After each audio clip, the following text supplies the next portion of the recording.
Oh my gosh. Thanks, Vlad. I just saw the comment and realized that there hasn't been any audio. So, welcome.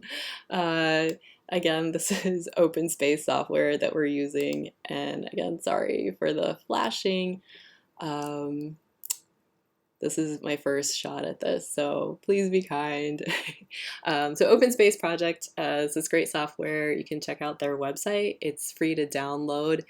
And if you have a gaming computer, basically you just need a good graphics card. So it runs well on that. So I was pointing out, I just wanted to show people these lines that are the planet's orbits. Um, and there's this one that ends kind of in this little group of stars. That's the Pleiades. So a lot of people may be familiar with those. If you've been outside the last few nights, you may have seen Venus. So this is the line for Venus, the path of Venus around the sun. You may have seen Venus kind of plodding past the Pleiades. So Venus is very, very bright in our sky. It's the third brightest object in the sky after the sun and the moon. So it's really bright up there, really pretty against the Pleiades. So if you can see it, I think it's kind of cloudy out tonight, but maybe check it out tomorrow night, or even anytime. It's going to keep getting brighter and brighter, and we'll get to more of that later. There's some other constellations that are kind of familiar up here, so we'll just go ahead and turn some of those on. Constellations. And turn off the planet orbits. So you can see a couple different colors of constellations. There's the red. Those are the constellations that lie along the plane of the solar system. So actually, if I turn the planets back on for a sec, we see the planet's orbits pass through all the red lines. So those are the constellations along what we call the ecliptic. That's the plane of the solar system as seen from Earth. And those are also called the zodiacal constellations. So we have those zodiacal constellations. Right now, Venus is by the Pleiades, which is in the constellation Taurus. And then we have these kind of salmon-ish, peachy colored constellation lines. So those are just other constellations. You do notice that there is this one that's blue.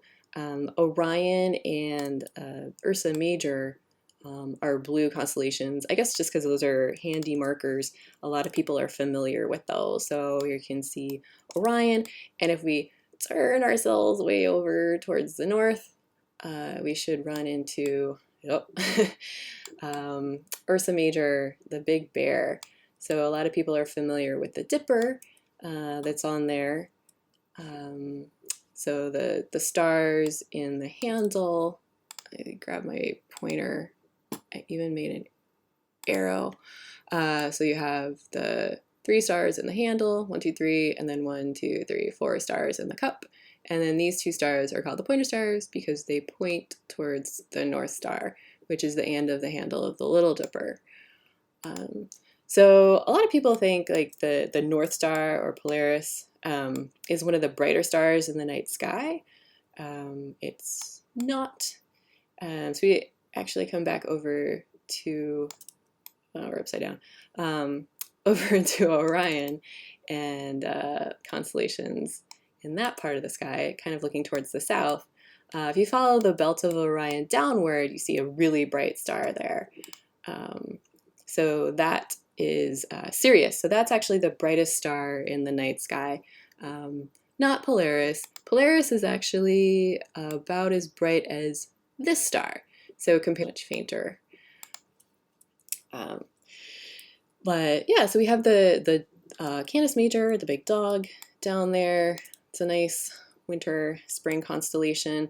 Orion, the belt points upwards towards the face of Hyades, Taurus, the bull, up there. So there's actually 2 star clusters. I had mentioned the Pleiades, but this other grouping,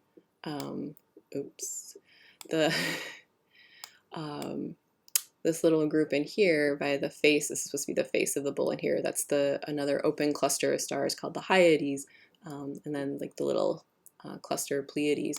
So those are basically groups of relatively young stars that form from, some cloud of gas. And the Hyades look more open, partly because they're closer to us. And the Pleiades are 2 or 3 times further away. So let's go ahead and just take a look at, I'm going to zoom out to a bird's eye view of the solar system and see what, just kind of see our orientation. I can turn around, see why we are seeing Venus the way we are. And space is big. Sometimes it's hard. We lose things. So I'm just going to go ahead and turn our planets back on and go ahead and aim at something else. Buckle up. Sun.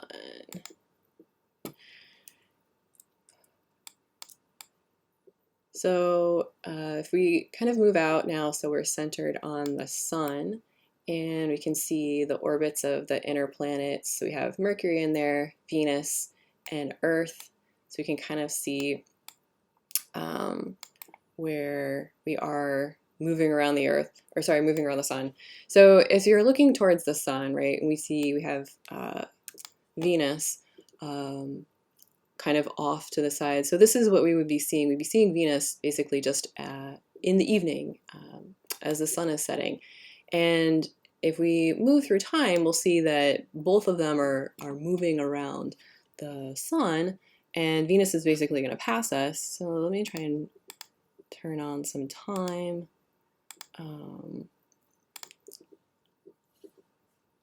We can see Venus passing us. So as it passes us, then we won't be able to see it. It'll be kind of between us and the sun. And then after it's kind of passed us in our orbit, then it'll be out in the morning instead of in the evening. If I try to rewind that, see if we can go back to where we were before. Back in time.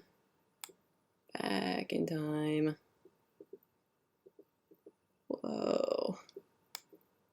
Further back in time. So Venus is actually, as bright as it is, it's actually going to get even brighter in our night sky. So if we take a look at where it was back in February, it would have been not quite as bright. So as it comes around, it's actually getting to be more and more crescent shaped. So it does go through phases just like the moon does, because it passes between the Earth and the sun. So just like the moon passes between Earth and the sun, it goes through phases. This one passes between the Earth and the sun and goes through phases also. When it's closer, it gets to be more of a crescent. When it's further over on the far side of the sun from us, then it's more full. But since it's so far away, it's not nearly as bright. So Venus is actually going to keep getting brighter and brighter, and it's going to be brightest. I fast forward April, I believe, is April 24th, I believe is when it's supposed to be its brightest this past. So it's not quite between us and the sun, but this is kind of like a balance between how much surface area we can see that's lit by the sun and how close it is to us. So after this, it's getting closer still, but there's less and less of it that we'll see. We're just going to see a smaller and smaller crescent, so it gets fainter and fainter. So that's a little bit of our solar system that we would be looking at through telescopes if we weren't social distancing and if it weren't cloudy, so all the ifs. But we can also see some other fun things. One thing I thought we'd go ahead and check out was a few of the star clusters. So I'm going to come back and see if I can pause, turn around, and look out. So I know that's not where the star clusters are, but try to see if we can actually fly out towards our star cluster. So there's our star cluster, the Pleiades. So if we move away from our solar system, usually when we're flying like this, we go the opposite way, I think. Oh wait, yeah. So as we're flying away from the solar system, we can see, and actually we'll see when we fly back in, it takes a long time for any of the star patterns to really change. So the stars look the same from everywhere in the solar system. If you went to another planet, if you went to Mars or something, you'd actually see the same star patterns, the same constellations. So it's not like you get to learn new constellations just by moving to Mars. So I wanted to actually fly out to the Pleiades, so you can kind of still see it over there on the left. I'm going to try to swing around and actually look back at Earth. And you can see just what this looks like now that we've kind of pulled away. You can see what the constellations look like. Yeah, they're a mess, basically. So I want to turn those off in just a minute. If we can come out into the stars here. Yeah, constellations are a mess. So those, so I'm just going to go ahead and turn off the constellation lines for a minute here, and we can see our star cluster, the Pleiades. And so some people like to call the Pleiades the mini dipper, because from through binoculars, or even just with the naked eye, it almost looks like a mini dipper, like a little dipper. Here it's flipped because we're looking back towards Earth. But yeah, these are a bunch of young stars. They're about 400, 450 light years away from us. So the light that we're seeing is 450 years old.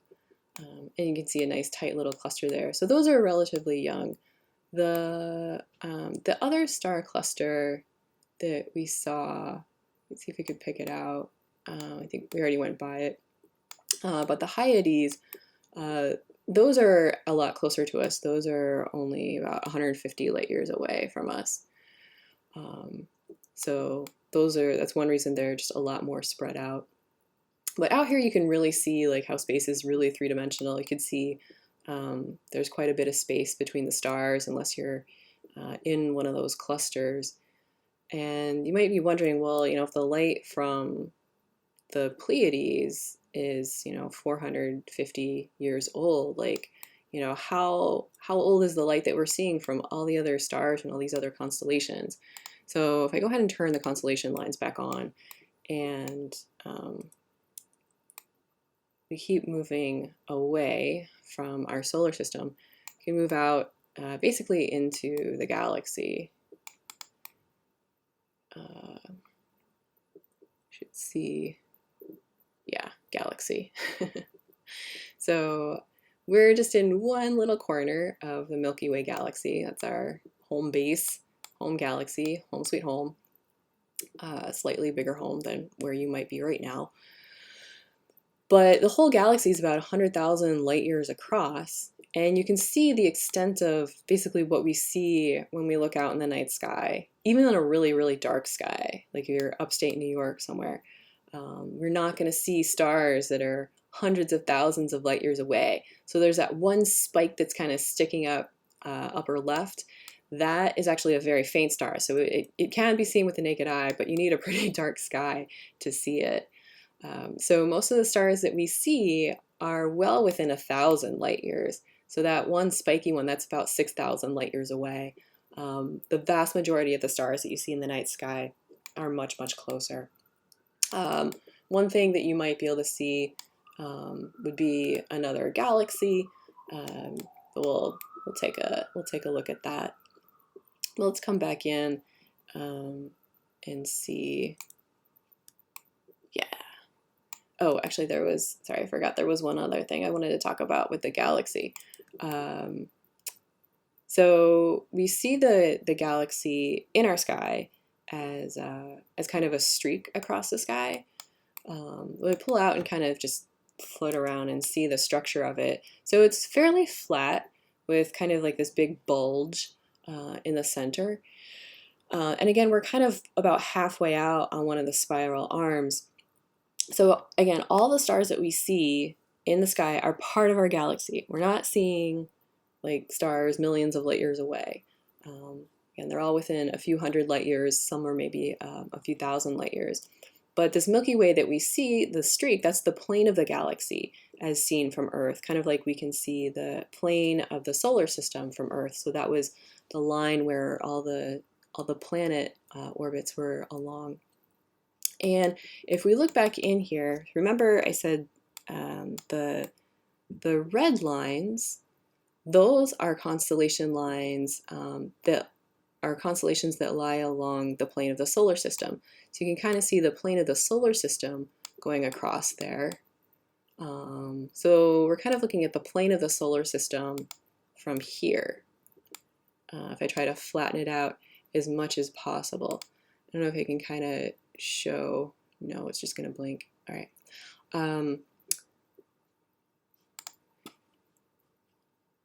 But if you can see, imagine the plane of the solar system is going kind of horizontal across there. But if we kind of pivot around so that the galaxy is more straight across, now the solar system is tilted, right? So the solar system and the galaxy are along very different planes. So when we're on one side of the sun, we're up kind of, well, you can see which direction. You can see, I guess it's Orion in there.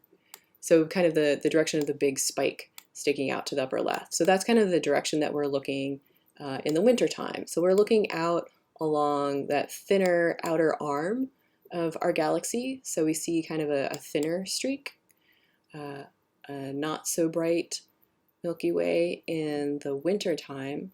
And then in the summertime, we're kind of looking over more towards the center.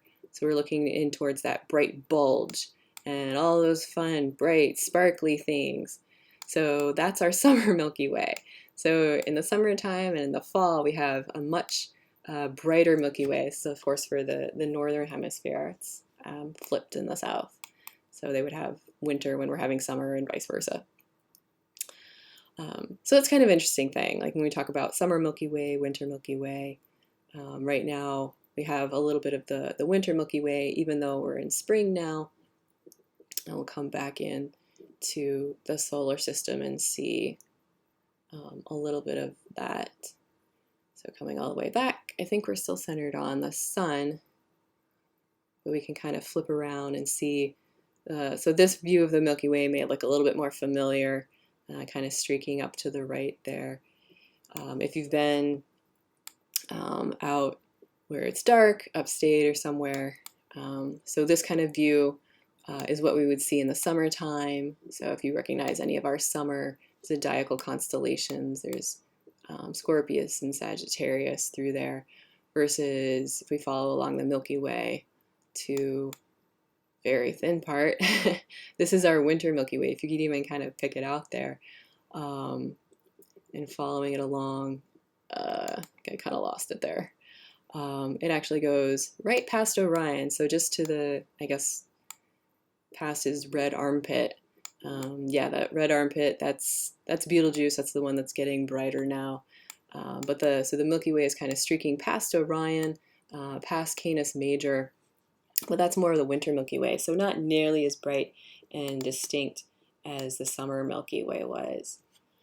So yeah, so that's just a little bit of the solar system and our corner of the galaxy. One last fun thing I thought I'd jump to because I can, because I'm driving, is my favorite planet to observe, which isn't out at night right now. We'd have to get up in the morning.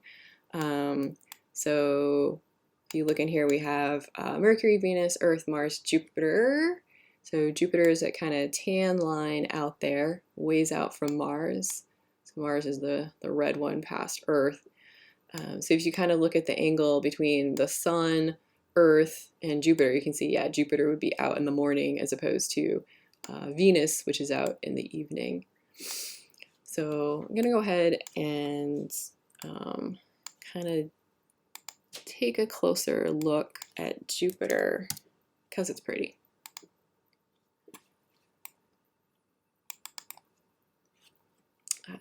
So Jupiter, largest planet in the solar system, and I really like it because it's very, I think it's very dynamic. You can see a bit of detail even with binoculars. With a telescope, you can see a lot more, obviously, but even with binoculars, you can see its moons.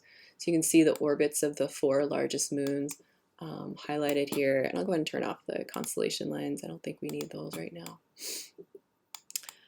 So if you're viewing Jupiter, even just for a little bit, just bring it around here, you can actually see changes in its system. So Jupiter has a lot more than 4 moons. Those are just the 4 brightest ones that kind of stick out. They're called the Galilean moons because Galileo was the first to see them through a telescope. But suppose you're watching Jupiter. If I just turn on time just a smidge.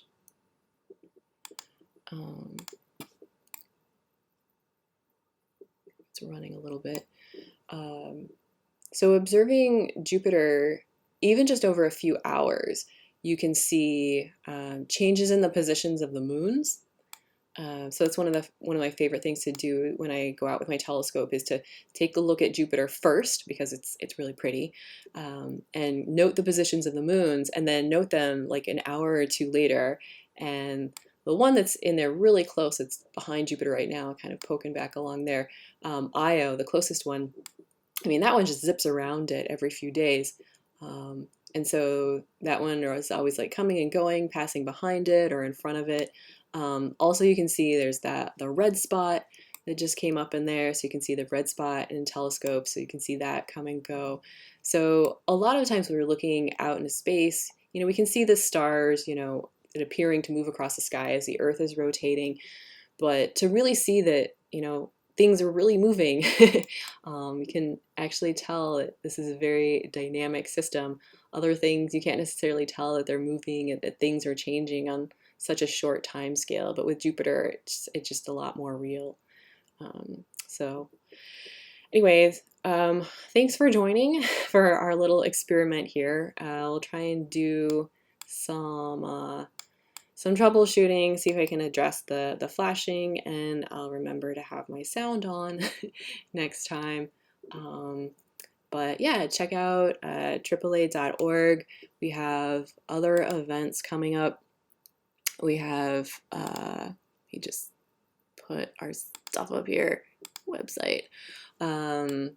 We have classes for members this spring. So we have 2 classes that'll be open for registration shortly. We're working on moving our lectures to online for this month, and hopefully be doing more live streaming like this and some other actual viewing through telescopes and work with our fantastic astrophotography group. So thanks again and have a good night.